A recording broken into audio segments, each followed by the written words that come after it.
and welcome to episode 7 of Superleague Social. I'm Jess Rogers, and today we'll be talking to three-time Vitality Netball Super League champions, Manchester Thunder. I am joined by two key players in Laura Malcolm and Caroline O'Hanlon. Hello, ladies. How are you both today? I'm good, thanks. Just in camp, hence the weird setting. So you might hear some people coming at some point, but yeah, I'm good. Yeah. How are you, Caroline? Too.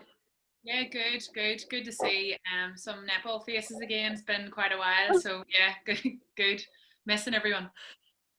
Good. Well, this is our 7th episode, and I'm delighted this time to be chatting to you two, who were part of Manchester Thunder and obviously champions from 2019. Thunder have been, champions. This will be their third title. Caroline, you signed in 2017, and Laura, you've had like 2 stints at the club and were named vice co-captain for 2019. Can you tell us what it's like being part of Thunder? Laura, to you first. I think the obvious thing is it's just like a family, really. So we really do enjoy spending time with each other, both on and off court. So it just makes it really enjoyable, and it is just a very big family feel, really. That's probably the biggest thing with Thunder. We're all family. Yeah, I mean, Thunder have a brilliant culture, and as you've said, they have a history of winning and being competitive. They're nearly always in the semi-finals or playoffs anyway, or final. So yeah, it was a massive step for me, and it was an easy decision to make to join whenever they approached me.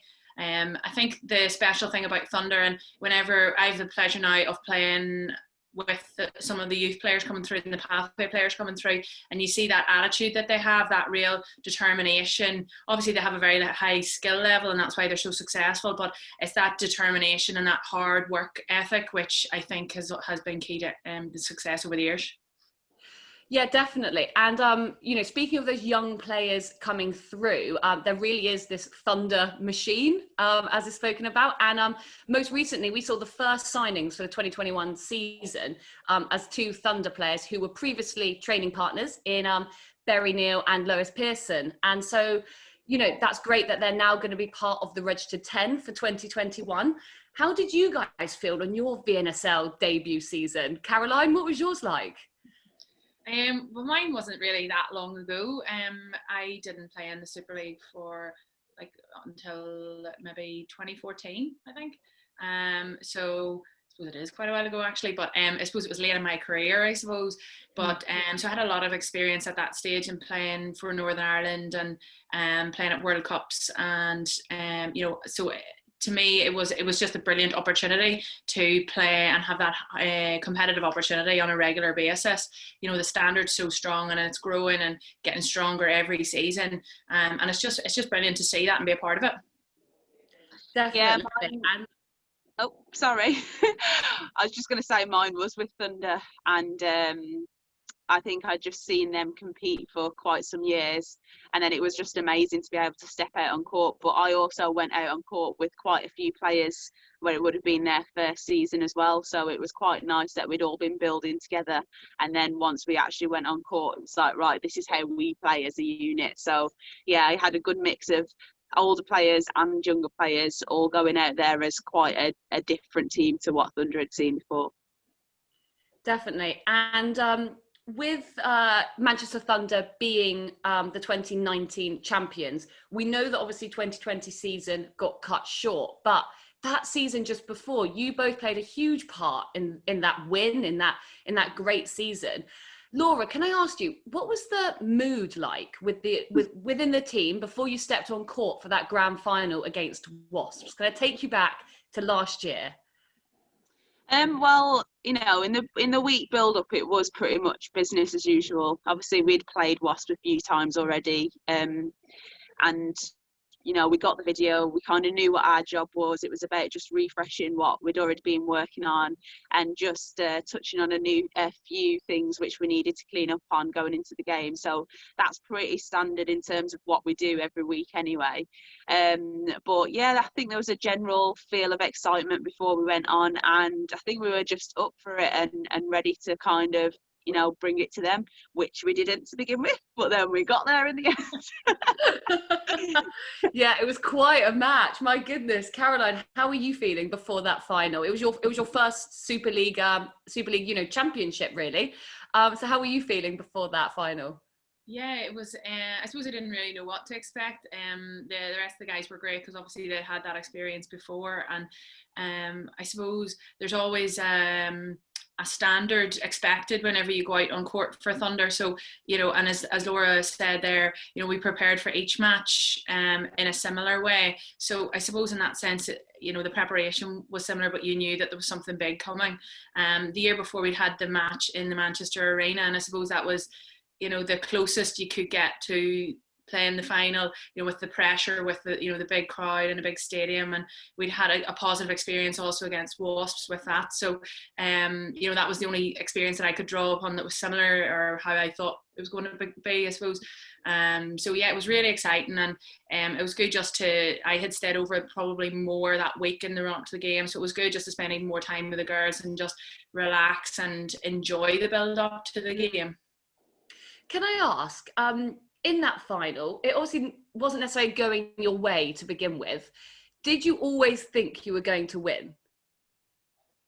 Yes. I think we are like, lots of games in the season we end up going behind, but there's always a good feel. We know we can do it. We know when we're doing what we're supposed to do that we're unstoppable as a team, and that's, you know, that's a belief that we have at Thunder. That's like Caroline said, even with the youngsters coming through, we know how to grit things out, and we know how to really push on. And, you know, if we're in those positions, we it's not a give up moment like, oh, they've pulled ahead. We just know that we need to just get back on pace, and we will be able to chip away and start putting in a bit of a fight to win. So yeah, I think, you know, anything can happen in final, and everything did happen in that final, but we trust that we could come out on top, and you know, ultimately we did.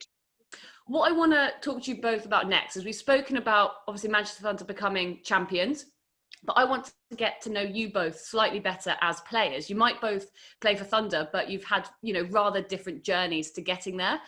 Caroline, you were, of course, born in Northern Ireland, and not only do you play netball to such an elite level, you know, captaining your, you know, the Northern Ireland team, but you're also an elite Gaelic footballer, and you're also a doctor, which is incredibly, ridiculously impressive overall. But can you tell us about, you know, how you got to where you are in your netball career, and how do you balance all these things? I think you get asked that a lot, but how do you do it?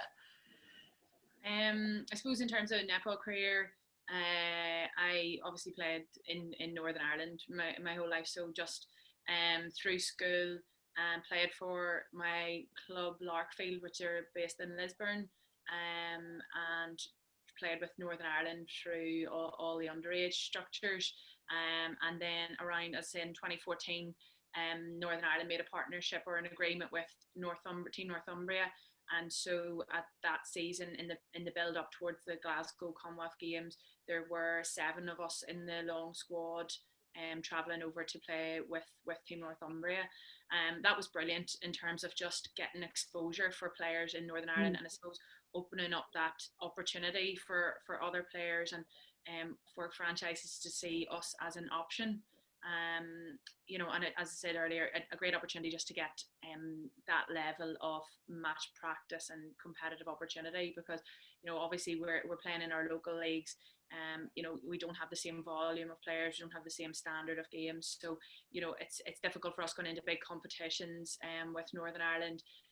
You know, it usually takes us a couple of games to kind of get settled and up to the pace of it, and, you know, for us, that we can't really afford to have that, obviously, because every game's vital at that stage. So it's been brilliant for Northern Ireland in terms of getting more exposure, and more players are you know, like joining clubs in the franchise or in the other franchises. So really good. I suppose I went to Team Northumbria, as I said initially, and played there for a few seasons, and then went to Sirens for a season in their first year. That was also a really brilliant experience. It was quite a mix of international players there at that stage, so it was a brilliant learning experience for me. And then the following year, Thunder approached me to move, and yeah, the rest history. Has been a roller coaster since then, and a really brilliant experience.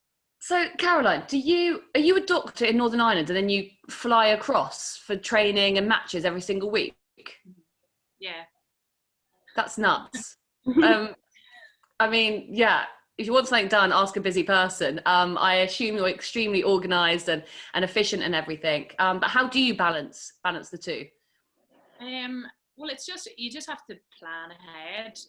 Obviously, I'll know my schedule quite far in advance, and Karen and Debbie at Thunder are brilliant in terms of giving allowances for that. Obviously, they know what my schedule's like, and it's about working together and just communicating, and having a plan in place. And like, the girls are great, because obviously it's not ideal for us as a team that I'm dropping in and out, but they've been really supportive, and a really great group to be a part of. So without that, it wouldn't be possible. I've done it all along, so it's kind of a routine for me to an extent. But it's just, I love my job, and I love playing netball, so I'm just feel very lucky that I have the opportunity, and that people work around me as well. Absolutely. Well, we all applaud you for being able to do all of that. Laura, you've got a slightly different setup. You're currently coming to us live from Rose's camp in Loughborough. Yeah. Can I ask, despite only being 29, you've had a pretty kind of long elite career. I think you made your Rose's debut in about 2012. What has your journey been like to date? I'd say it's probably been the roller coaster that every netballer's journey's been, to be honest with you. Obviously, I started playing for Thunder and kind of had those early successes with Thunder, and it was just amazing to have come into the Superleague world with Tracy as a coach as well, and at a time where Thunder was really developing, I guess, because up until that point there hadn't been winning titles, and Tracy come in and not only just changed the mentality of the senior squad, but changed the system altogether. And for me, that's kind of a big start for where Thunder really started pushing forward. So that was an amazing opportunity for me. I obviously left to go to Seven Stars a few years back. Again, it was a really good learning opportunity. It was a brand new franchise, so it brought about different challenges, different experiences, developing cultures, things that I hadn't had to do at Thunder because the culture is so strong and so set. And then after that, decided to return back home, I guess, to Thunder, because I was travelling up and down for Stars. And it's really nice actually, because for me, even though the culture's the same at Thunder, the team was completely different, the environment was completely different. So it was almost like going back to a new team, but it still had some familiarities. You know what I'm trying to say? That was nice for me coming back. So yeah, it's been an up and down journey. I think, there's patches in my career where I'm really happy with how I was playing. There's patches in my career where I had dips and I didn't play as well, and it's constantly trying to find that consistency in your game. And I think that's the thing with Super League: the more consistent you can be with your game, then the more you'll be able to go with it. And that's Thunder's jam, really. We bring out the consistency, and it just means that, like Caroline said, we're always competing for those top 4 spots and a spot in that final. The next section I want to talk to you guys about is to play a little game of Would You Rather, but with a netball twist. Now, it's the first time we're doing this. So what I'm going to do is I'm going to say a statement. Would you rather, X or Y? And answer the question. Caroline, if you go first on this one. Right. So, would you rather win the VNSL title, but hardly play during the season, or come second in the league and play every game? Oh, I'm going to say win it. I think you have to say that all the time. Laura? Yeah, I would rather win it, definitely. Well, Thunder will be very happy with that answer, I'm sure. Okay, number 2. It's the 2021 season opener. Would you rather absolutely storm the game and win it super easily, and it's potentially a bit of a boring game, or would you rather win with the last shot and you've come from behind and you've kind of got that glory in the last 10 seconds. Laura, you first. Obviously, I would love to just storm it and win it by loads. Caroline? Yeah, I'm going to say the same, because it would be a real shock for our supporters if that happened, because normally the latter one is what usually happens. So just for a change, maybe it would be lovely if we could like hammer somebody and be really comfortable and maybe do a bit of showboating or something, like just for a change. Fair enough. Well, I'm glad you're both aligned as well. Right, next one. Very interested in this one. You have just retired from netball. Would you rather become a VNSL club head coach or a Sky Sports netball pundit? Caroline? A Sky Sports netball pundit. I would go for the head coach. Definitely. Ah, nice. I look forward to those careers in future. Better say nice things about you, Caroline. And the final question of would you rather is, would you rather play 7 Emma Dovies or 7 Joyce Mavulas? Against. What did you say? So 7 Emma Dovies or 7 Joyce Mavulas. I would pick Emma Dovies just because Joyce can jump too high and is too strong for me. I might be able to run with Emma. I'll go with Joyce. You never know what you're going to get with Joyce. She's just such a character on and off the court. She's brilliant. My last question to you both today is that you have both had incredible netball careers today, and you've played with some unbelievable players. Who is the number one player, Laura, that you've ever played with, that you've enjoyed playing with most, or that you've just has given you life on the netball court? I'm going to say it would have to be Sarah Bayman for me, just because I come onto the scene when I was younger, and Sarah taught me a lot about the game, and also we become good friends, and I just know that we enjoyed playing with each other and we had a good connection on court. And she's super funny to watch play, to be honest with you, and she gets annoyed at stuff all the time, but she always used to run up for the back line really high at centre, and I never used to give her the ball, and her face when I didn't give her the ball was so frustrated with me. And it's just things like that I always just love, and I just have a lot of respect for her, and I enjoyed playing with her. Great. And Caroline, who's the best player you've ever played with? That's a difficult one, because as Laura said, there's so many players that you play with that inspire you when you're on the court, and you learn so much from them. Especially through like my Northern Ireland career, you know, the likes of like Gemma Gibney and Elaine McLaughlin, and those players I've played with for years and have gone on even to coach me with Elaine, have been so influential on my career. But I think the best player that I've played with is probably Leanna. I mean, she's world class. Close second. Leanna, like, you know, they call her the magician on the television, and she really is. I mean, she's just her skill level, and you know, she's thinking 3 or 4 passes ahead, and you maybe think that you've made a great move, but she's already thought about it and the ball's there before you arrive. You know, she's so far ahead in the game, and she's just brilliant to play with. It just feels really natural and comfortable, and you know, we play with speed. It's an exciting game to play, and I just love playing at that with her.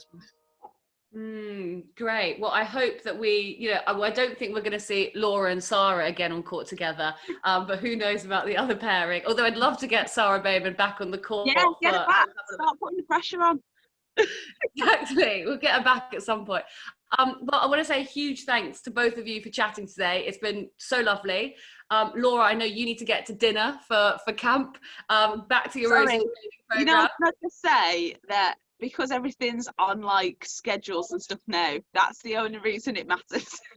I would happily go late normally, but everything's like at the minute. Absolutely. We can't take any chances with COVID either. We're not going to let you be late for dinner, don't worry.